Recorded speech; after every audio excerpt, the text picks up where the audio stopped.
Hello guys and welcome back to Big Brother, specifically Celebrity Big Brother. I do that every single episode. It's frustrating me now, but we are having a fabulous time over here on the channel.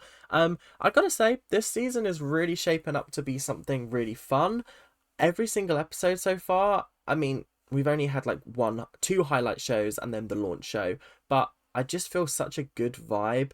I feel like there's going to be disagreements, there's going to be arguments, obviously, because you're living with people and you're going to be clashing. But currently, everything's working nicely. You can see some things are bubbling away, some things are sort of twittering in the background. I am very, very excited to get further in this series, but we have to recap last night's episode, and I gotta say, guys, it was a bit of a doozy. They brought back the challenges with hilarious consequences. Actually, I thought it was quite funny, and there were lots of really interesting conversations happening in the house.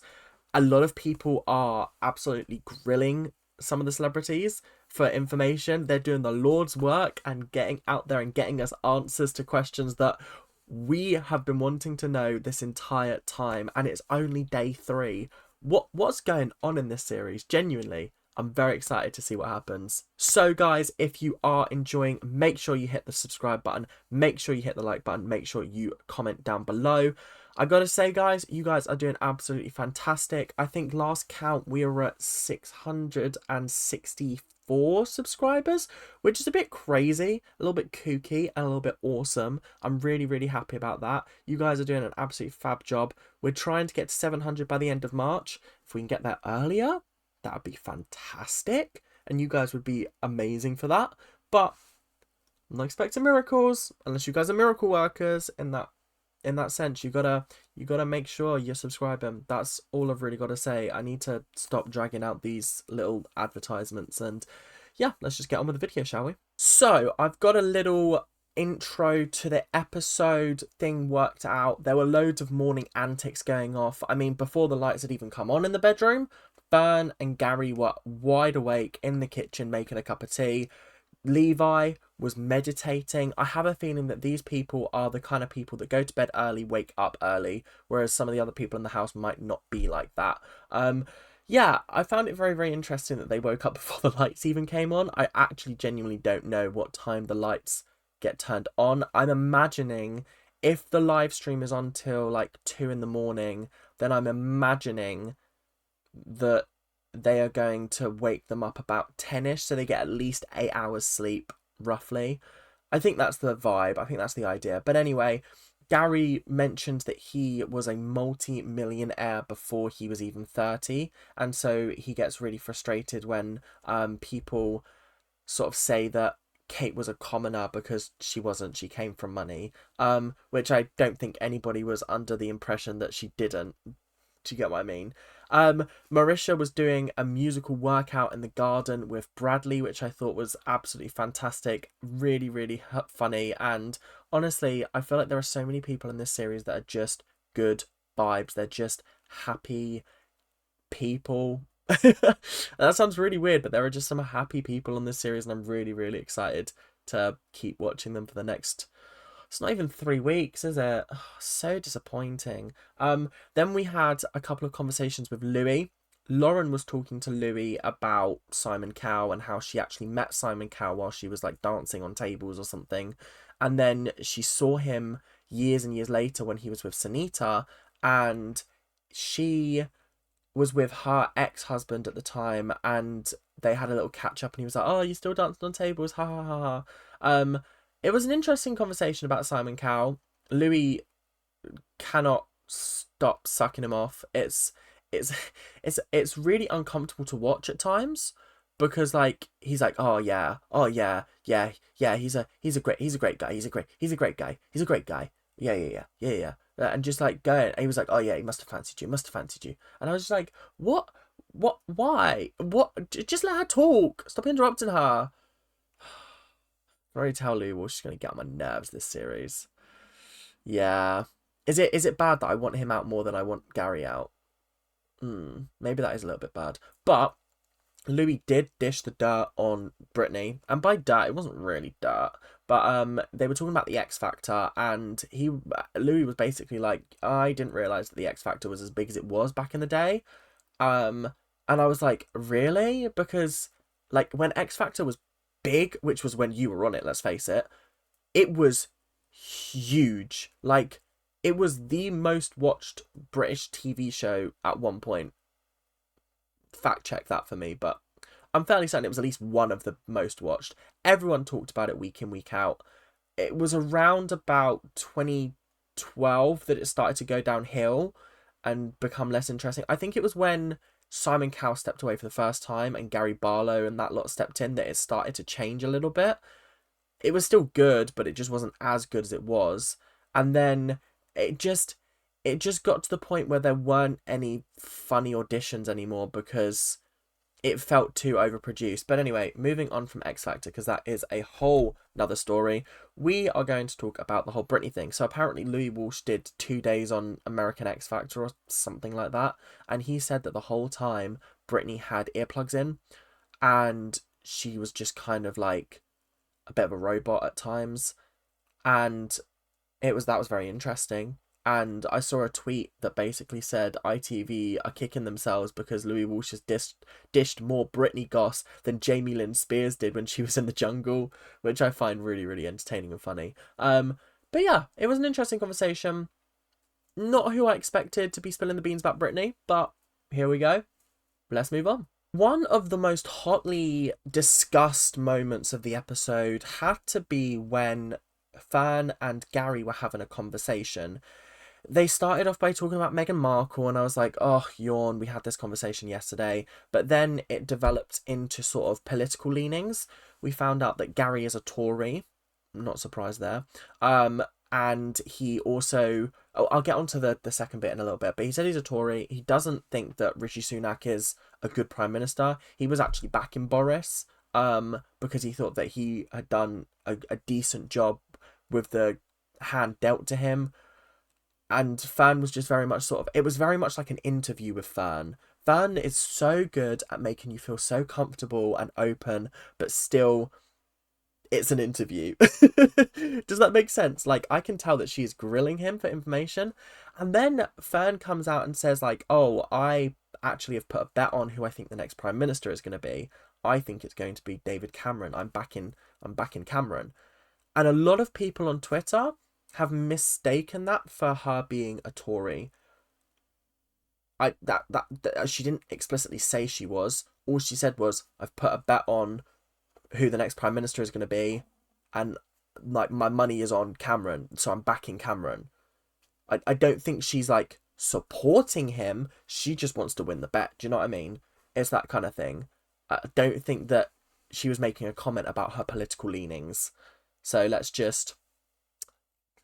not infer too much, because that's how assumptions get made and people get misinterpreted.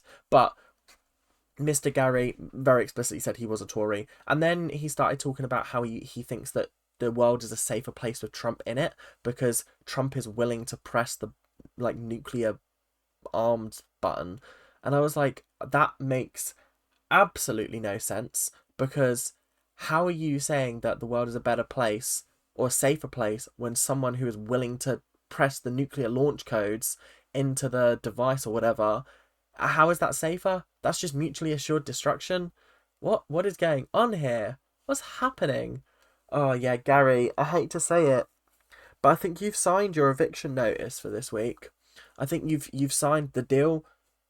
It's not vote to evict, it's vote to save. So unless you're up against like, I don't know, Louis Walsh maybe. I don't know, because I think people would save Louis Walsh over Gary. So I think Gary's just gone regardless. I don't think there's anybody in the house that he's gonna win an eviction against.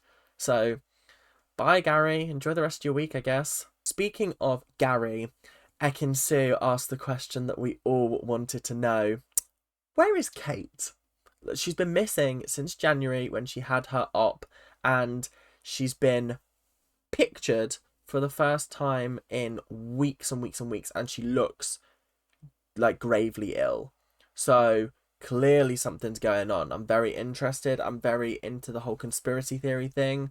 Actually, I'm not. I actually don't care that much. But it's funny how Twitter is sort of like, oh, she's turned up at the Willy Wonka experience. That was quite funny. It was a good time on Twitter. And then the Labour Party ruined it this morning or yesterday by posting a meme about the Willy Wonka experience, and now the joke's kind of died.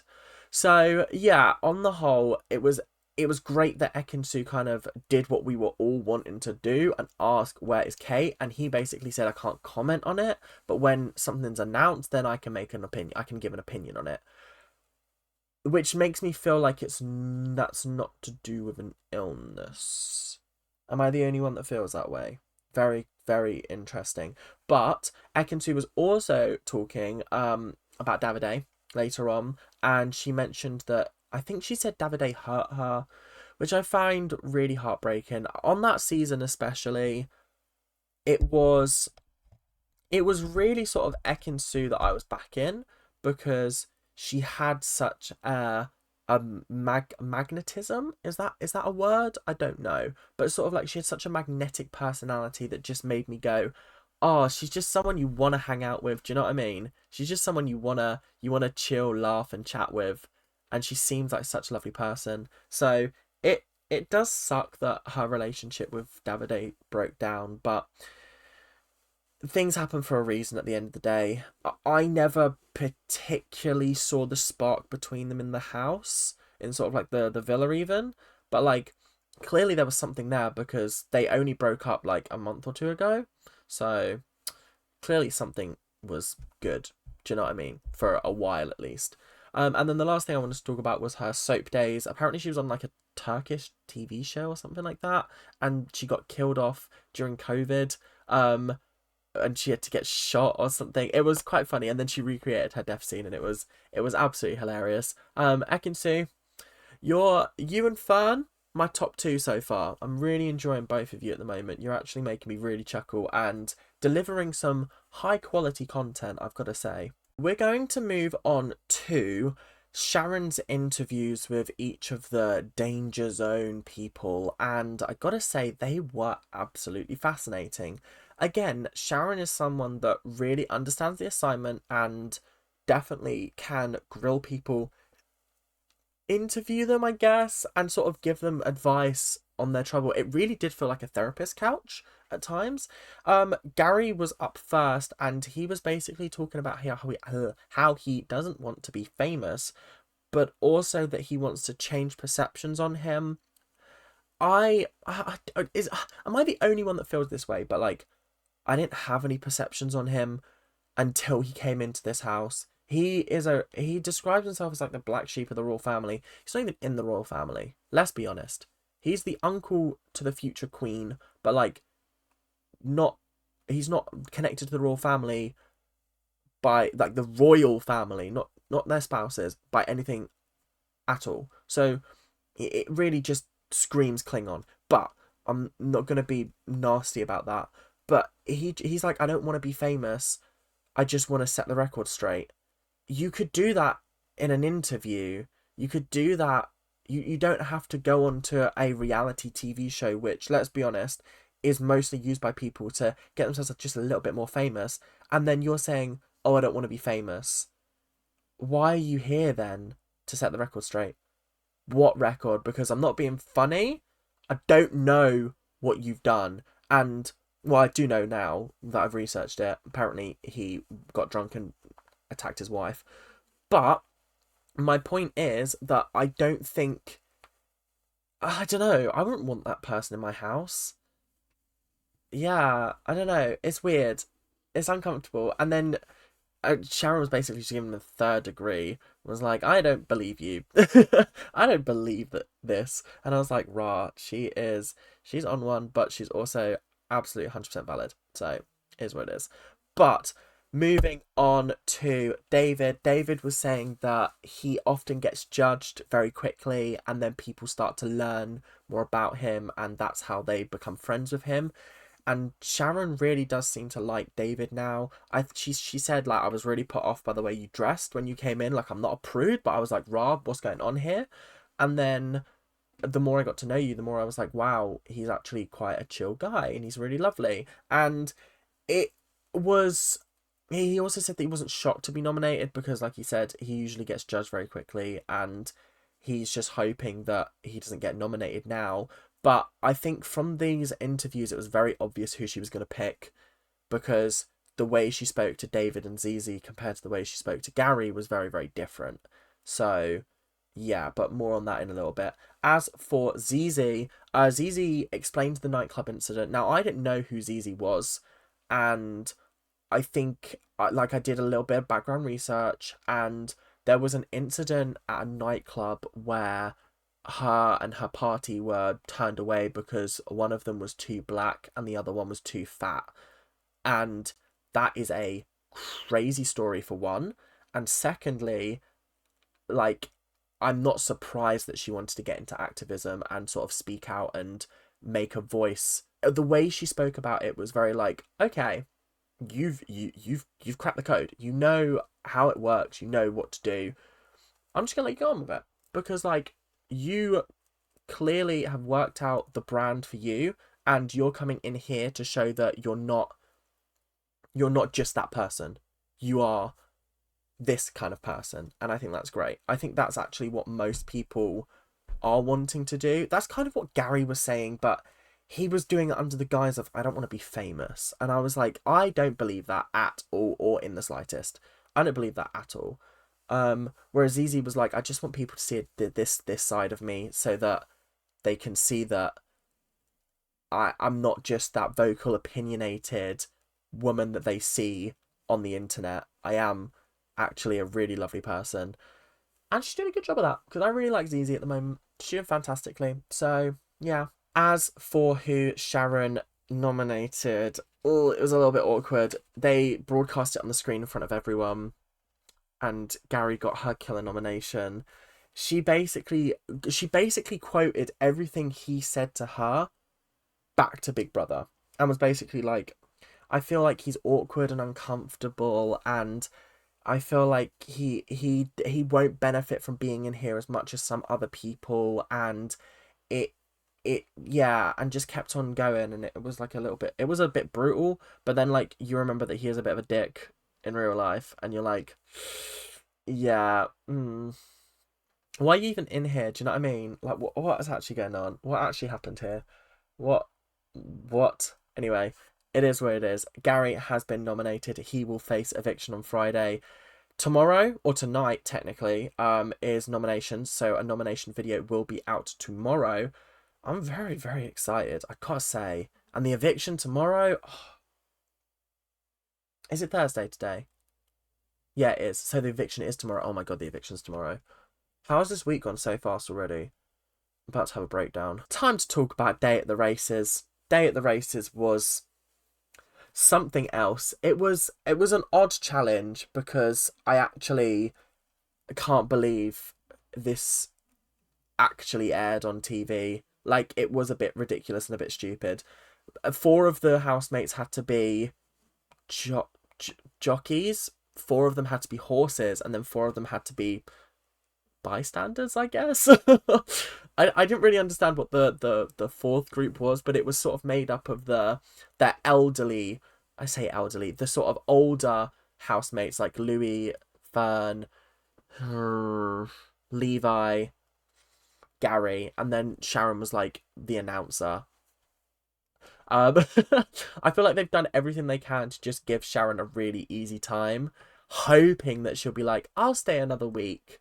I'll stay a little bit longer. I don't think she's eligible to win, which I think is good, but I think she's just there to cause some trouble. Like, she can't get voted out, but equally, she's kind of just... I'm really enjoying her at the moment, I want to say. Anyway, let's move on to the actual challenge. The jockeys had to then ride the horses through like an obstacle course, and it was really, really weird to watch because Lauren was riding Nikita, not in a sexual way, but kind of did look a little bit sexual at times. And then I think Zizi was... Who was on top of Zizi? I can't remember. Someone was on top of Zizi. Ekin Su. was Equine Sue, which was quite funny. And then the last horse was David, and Coulson was riding David, and David did not have a good time at all. David really struggled with this challenge, and it was absolutely hilarious to watch. And then obviously Nikita. Nikita's team was Nikita, Lauren, and Levi, so they won tickets to the party that they were throwing that night, because apparently Big Brother loves parties now. It was a theme last series. It's a theme this series. Well, I think it will probably be a theme this series. And they chose to invite... Sharon was invited just because she's there, do you know what I mean? Louis, Ekin-Su, and who was the other person? David. All three of those were invited to the party. So it was a good vibe. The party was alright. It was what it was, do you know what I mean? There was a funny moment where Fern went like that to the camera, or to the people upstairs, I guess.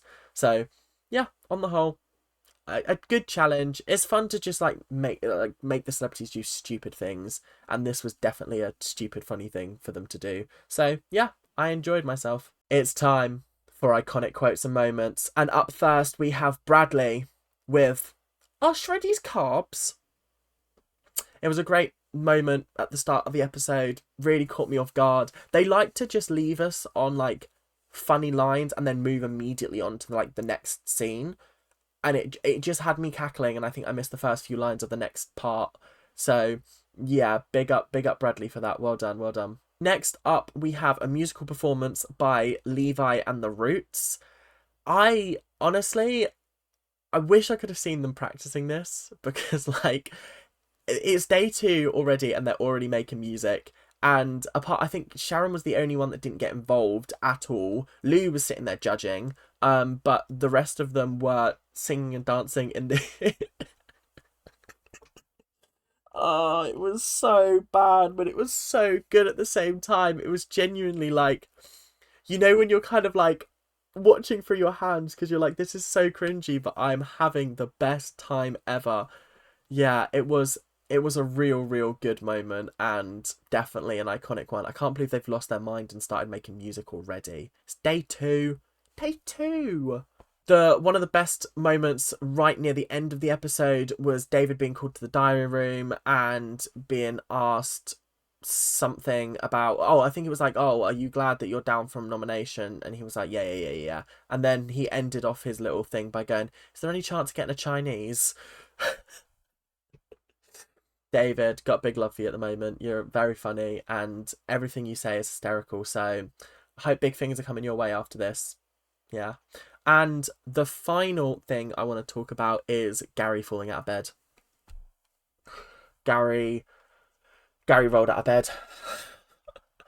It was so funny I had to watch it twice. In fact, it was so funny I had to watch it 3 times because I watched it this morning on Twitter. So funny. Like, genuinely, it was actually a moment that just made me cackle with laughter.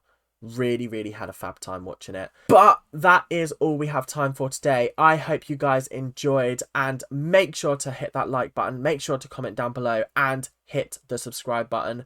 Notification bell if you really want to know when my videos come out. They kind of come out all different times of the day based on when I'm busy or not. So like, I'm trying to get daily vids out for you. I'm cranking them out. I'm doing my best.